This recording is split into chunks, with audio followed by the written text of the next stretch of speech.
আসসালামু আলাইকুম। আজকে আমি আপনাদের খুব সহজভাবে বাচ্চাদের জন্য একটি ফতুয়া তৈরি করে দেখাবো।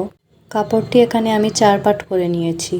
কাঁধের জন্য 5 ইঞ্চিতে দাগ বসিয়ে দিব, আর্মহোলের জন্য 5.5 ইঞ্চিতে দাগ বসিয়ে দিব। এখন এই দাগ অনুযায়ী 4 কোণা একটি বক্স তৈরি করে নিব।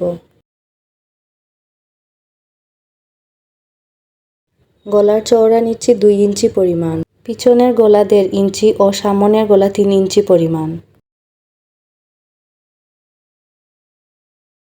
এখন এই দাগ অনুযায়ী একটি 4 কোণা বক্স তৈরি করে নেব এবং রাউন্ড করে গলা শেপ দিয়ে নিতে হবে।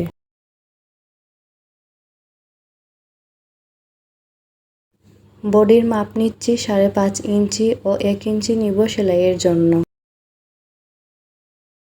বডির উপরের মাপটা নিচের দিকে বসিয়ে নিচ্ছি। এখন এই দাগগুলো মিলিয়ে দিব। এখন এই দাগ অনুযায়ী কাপড়টি কেটে নিব।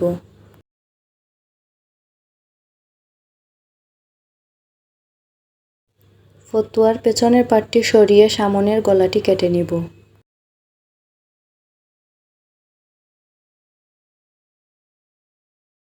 সামনের কাপড়টি ঠিক মাঝখান বরাবর দাগ বসিয়ে কেটে নিব।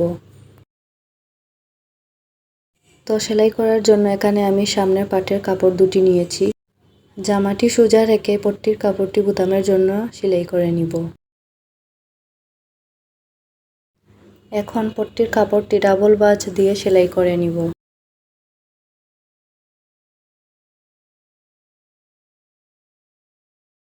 সেলাই হয়ে গেলে ওপরের দিকে একটি চাপ সেলাই বসিয়ে দিব।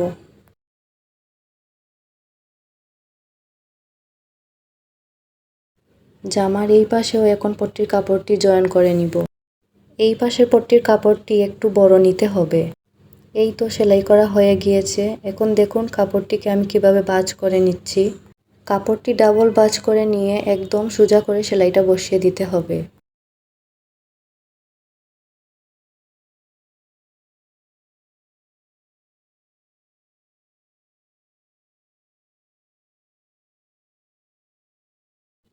এখন পেছন পাটের কাপড়টি সোজা করে রেখে ও জামার সামনের পাটের কাপড় দুটি উল্টো করে রেখে কাঁধের অংশটুকু সেলাই করে নিতে হবে।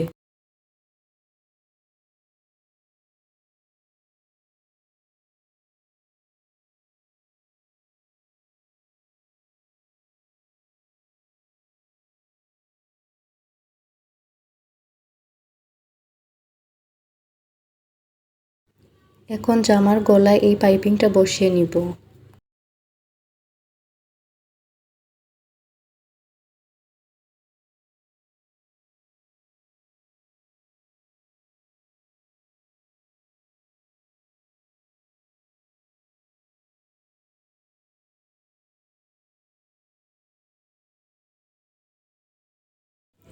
এখন পাইপিংয়ের কাপড়টি ভাঁজ করে বসিয়ে এর উপর সেলাই দিয়ে নিতে হবে।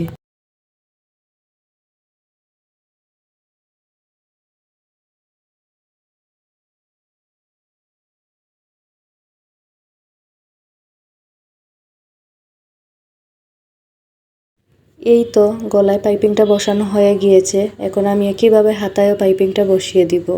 এখন কাপড়টি উল্টো পাশে এভাবে ভাঁজ করে 2 পাশ সেলাই করে নিতে হবে।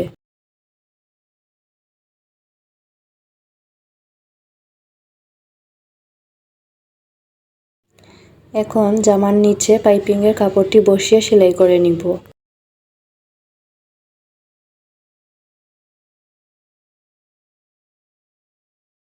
এখন জামাটি সোজা সাইডে রেখে পট্টির কাপড়টি উল্টো সাইডে ভাঁজ করে নিয়ে সোজা সাইডের উপর দিয়ে একটি সেলাই বসিয়ে দিব। একইভাবে জামার পুরো নিচটা সেলাই করে নিলে জামাটি তৈরি করা হয়ে যাবে।